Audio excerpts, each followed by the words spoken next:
As you may or may not know, I recently leveled my second ever World of Warcraft character, and I chose a mage. Mainly because leveling as a mage is an entirely different experience to leveling a warrior, which was my first character. And my goal was to level my mage in the weirdest possible way, and I think I did that pretty well, using AoE farming to grind XP very quickly at the early levels, and then moving on to solo farming dungeons like Zul'Farrak, which got me from level 42 to 54 in a single day, and then moved on to Sunken Temple, which got me from level 54 to 60 in a single day, which is just absolutely crazy. And it's been a little while since I made my last mage video, and that's because I wanted to finish the series in the best way I possibly can, by taking on probably the hardest farm in the game, the 350 mob Maraudon farm.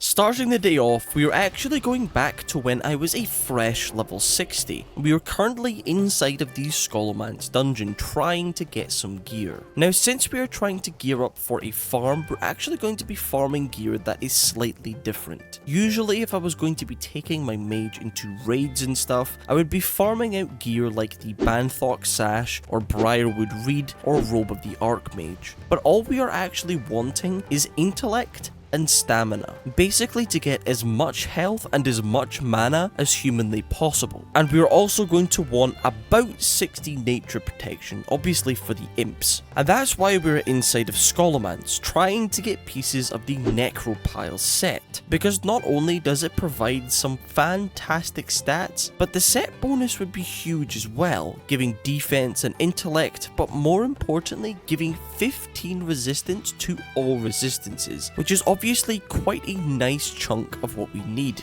Now, luckily for us, any of these pieces of gear can drop from 6 different bosses located inside of the dungeon. The first being Lorekeeper Polkelt, who did not drop what we wanted. The second is Dr. Theolin Krastunov, who dropped us a plate waist. The third is Instructor Milicia, who dropped a leather waist piece this time. Fourth is the Ravenian, he dropped the Hammer of the Vesper. Fifth is Lord Alexei Barov, once again not dropping any of the pieces we needed. And lastly, of course, is Lady Lucia Barov, who dropped the same waist as before. So we didn't get anything we were after this time around, but we of course went and took down the final boss of the dungeon, Dark Master Gandling, and he dropped the Devout Crown. Now, it's not what we are after, but it would certainly be a pretty good placeholder item for us. And after this dungeon, I went to the auction house because I decided to splurge a little bit and purchase the best weapon for us, the glowing Brightwood Staff, which gives 15 stamina, 29 intellect, and probably the most important, 15 nature resistance. So the reason I decided to buy and equip this now is because of the conversation I had with my friend Lev off camera, basically saying that I should just give the farm a go, see what happens, see if I like it. I mean, what's the harm in that, right? So I teleported myself to Darnassus and began making the journey towards Desolus.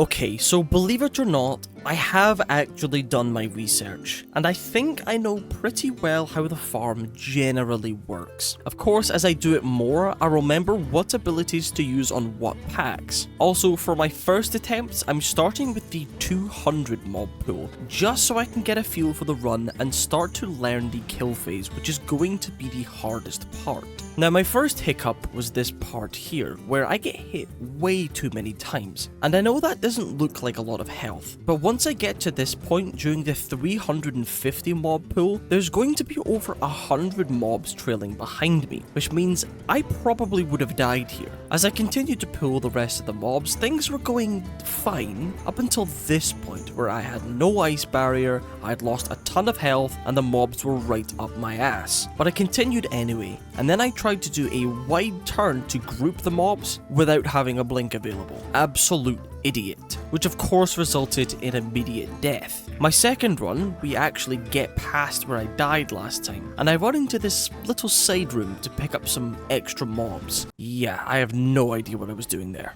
On my third run, I had seemingly gotten a little better until I decided to run into the exact same room and do the exact same thing again, because apparently learning from your mistakes is hard for me. On my fourth try, I actually decided to skip that little room, and would you believe we actually got further this time. Although I almost died here, but a quick health potion sorted that out. I then loop around at the purple entrance and get absolutely clattered through the floor, but when I drop down here, I again don't know what I was trying to do. Fifth run, I ended up doing basically the exact same thing. Run number 6, I decided to do a much larger loop around, which obviously allowed me to survive. And we actually do get to the start of the kill phase. I start using Blizzard to kill and group them, but somehow one mob gets through and I end up dying. Run 7, I once again actually get to the kill phase, but ended up panicking a bit, which obviously killed me. The 8th run actually was going pretty well, but I ended up having the same issue as the last, where the mobs somehow got split up, and I was pretty much trapped between them. Now run number 9 was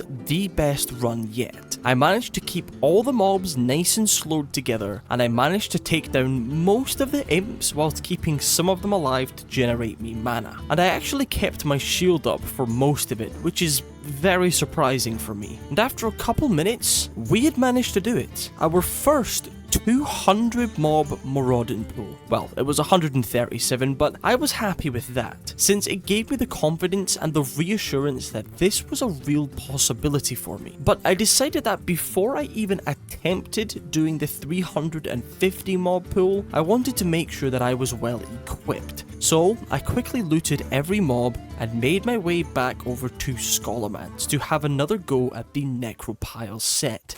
Whilst I was just farming out gear, I decided that it would be fun to spec into fire, and I actually really liked it. In AoE, it's like playing a living bomb. We first take down Kirtonos the Herald, before clearing our way forward and taking on Rattlegore. We then move on to taking out Raz Frostwhisper, who did not drop any of the mage items. Now this is just peak mage gameplay. We were then on to the first of the 6 bosses that could drop our beloved Necropile gear. Can't lie, getting a little tired of seeing this belt. The second boss only dropped these same boots as before. We then moved on to Instructor Malicia, who did drop an intellect ring, but we don't need that since I've already got plans for my rings. Lady Barov only dropped some leather legs. The 5th boss was unfortunately just a bow, and lastly, the Ravenian, and he did actually drop the Necropile cuffs, and I was rolling against 2 other people, but luckily I won it. Now, obviously, I returned to Skolo again for another run. We did basically the exact same things as the last run, taking out Kirtonos first, followed by Rattlegore, and then Raz Frostwhisper. Peak mage gameplay, then on to the first of the 6, Dr. Theolan Krastonov, who does drop the Necropile shoulders, and we're rolling against no one else, so we do win it. We then move on to Malicia, who gave us nothing, and then on to Lady Barov, who also dropped a piece of the Necropile set, and it was the boots, and once again, we do win it. Lord Barov didn't drop anything we needed, and neither did the Ravenian. And unfortunately, neither did Dark Master Gandling. So, 3 of the 5 pieces, definitely not too bad. And that's when I decided to do some research into the other pieces of mage gear that we could use to fill some of the gaps. And that's when I remembered something. PvP gear. And if we're comparing the Necropile set to the rank 10 PvP set, they're almost the same. But the PvP set would give us some more crit, more spell damage, reduced blink cooldown, and an additional 20 stamina. And I mean, sure, we're sacrificing a little bit of resistance, but there are a lot of other options for that, to be honest. And that was the reason this video took so long to make, because I spent the next 3 weeks farming out Alterac Valley in order to get rank 10. And once the week rolled around that I could actually buy my PvP set, we were pretty much ready. Obviously, I had my entire set, plus I picked up the Stormpike neck and Sergeant's cape, the Dreadmist belt from the auction house. I also had my ring left over from when I did Sunken Temple, just for a little bit of extra nature resistance, and I also got Blood of the Martyr from a Stratholme quest past off camera. And finally, I grabbed 2 life stones from the auction house just to regenerate some health passively, and it would also serve as a little panic button. Now, whilst having an intellect buff up, that gave me 3,780 health and 5,733 mana, plus 63 nature resistance so long as I had mage armor on, which should be more than enough for an idiot like me to at least have a solid attempt at completing the run. So all that was left to do now was to wait until I had time to record the video. And that time would come quite randomly. It was late at night and I was recording my next druid video. And on my other monitor, I was watching this video about doing the Maruden naked. And I guess that kind of inspired me, because I randomly decided to do a couple of runs. Now, since the video I watched seemed to be quite a smooth run, especially for being naked, I decided to copy the same route that they used. Now, since I'm now on the 320 to 350 mob pool, we do start in a completely different location than the 200 pool, and we begin by pulling both this Hydra and this Rock Patrol. So whilst I'm showing you the first steps of the mob pulling, I'd like to quickly talk about the consumables I was using. Firstly, I went out of my way and I learned engineering so that I could get a hold of some iron grenades, because the range on these things is absolutely insane and would allow for some much easier mob pulling. They're also very cheap. We're also using nature protection potions, because even though we should have enough resistance, there's still a chance that the imps will break through my ice barrier and start cutting my blizzard short. And with the nature protection potions, it's very unlikely that this will happen. We're also using swiftness potions, and I mean, this is a pretty self-explanatory one. If the mobs get too close or we mess up a part of the pool, we can quickly pop one of these to get our distance again. But later on, I actually do find the perfect use for these. And lastly, magic resistance potions. Now, I'm using this one a lot less, and it's really only for if we're in the kill phase and we have a potion cooldown ready, but we already have a nature protection potion active. Okay, so basically everything up until this point is pretty normal. We're literally just fire blasting and counterspelling everything until we get to here. Now, the way we've got to do this is we have to quickly counterspell the Dimetrodon and then blink into this corner and drop down before any of the previously pulled Dimetrodons silence me. But this run, I thought it would be easier to just use Blizzard instead, which very obviously was not the best idea. Now, once we're down here, this is a great chance to replenish our health with a bandage, but it's basically the only chance we have to pop evocation. We then use a rank 1 Blizzard to start grouping up the mobs a bit before blinking away again. We then have to run through the room that is full of water. Now, at the time, I was trying to avoid the Hydras since I was still new to this, and they do an absolute crap ton of damage. And not long after, we get to a pretty familiar location, and this is where we start the 200 mob pool. And I was relatively surprised and thought that this should be pretty easy from here since I already knew how to do this part. And the first major change that I made was, instead of wasting my time stopping to frostbolt this pack, I would instead use an iron grenade since I can continue running whilst using them. The other change that I made was, instead of frostbolting this pack of worms, I instead face pulled them, then counterspell the far pack and blink back to where the path goes. Now, this seemed to work pretty well up until I get silenced, which means no more blink, no more frost nova, and no more cone of cold, which obviously killed me. Now, my second try, I started out by doing all of the same stuff I did before. I for some reason wasted my time using a blizzard here again, but somehow get past the mobs unscathed. I once again make it back to where I face pull and then counterspell, but this time it worked out a lot better since I did manage to make distance between myself and the mobs. We even managed to get some pretty nice grouping at this part. And then it was just a case of doing the exact same as I did during the 200 mob pool. I made it past all the slimes and into Vile Tongue's seat, where I sadly died due to the mobs being far too close to me. And you know, it was getting late now, so I decided to call it, and I would try again another time.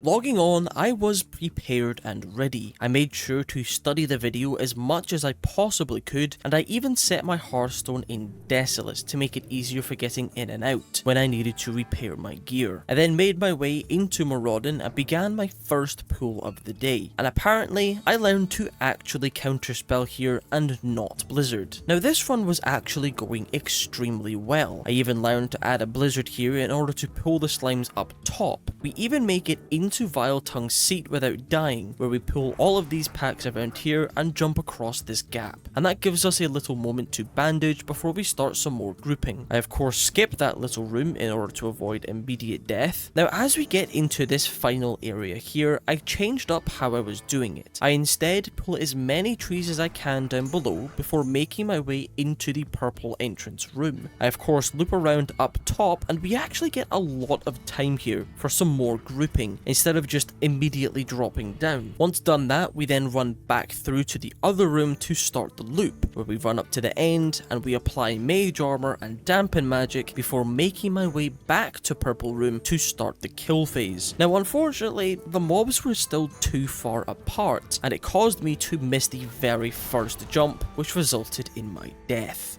For my second run of the day, it actually started off pretty well, up until this part where the mobs somehow caught up to me and one-shot me. Run 3 also started off extremely well. We got all the way up to the part where we loop around in group, but someone tell me what happened here. I just straight up teleported across the room. Didn't use blink either. All I did was drop down and apply ice barrier. Then off I go to the other side of the room. Was it a mob ability? Please, someone explain to me what happened.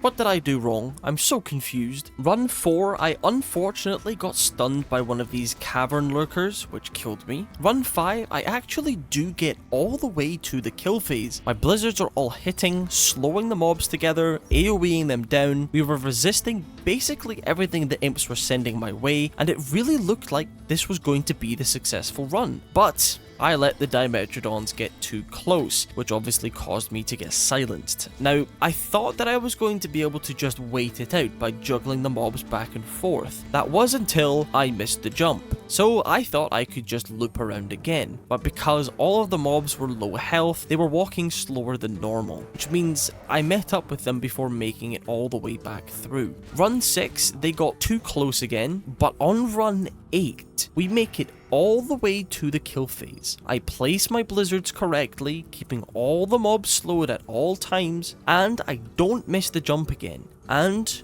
we managed to do it. Now, it wasn't quite 300 mobs, so clearly I missed some mobs along the way, but a few more hours of practicing, I did manage to get the kill count all the way up to 300 and even 320. Now, it's hard for me to say that I've mastered this farm, and I'm actually even now still practicing before I'm confident enough to start charging for the boost. But you know, I'm not that good of a player, and back when we were doing the 200 mob pool, I really wasn't sure if I was going to be able to do it at all. But due to the preparation and hard work that I put in over the past little while, I think I'm happy to say that I finished being able to do what I set out to do, and I'm very happy with the results so far.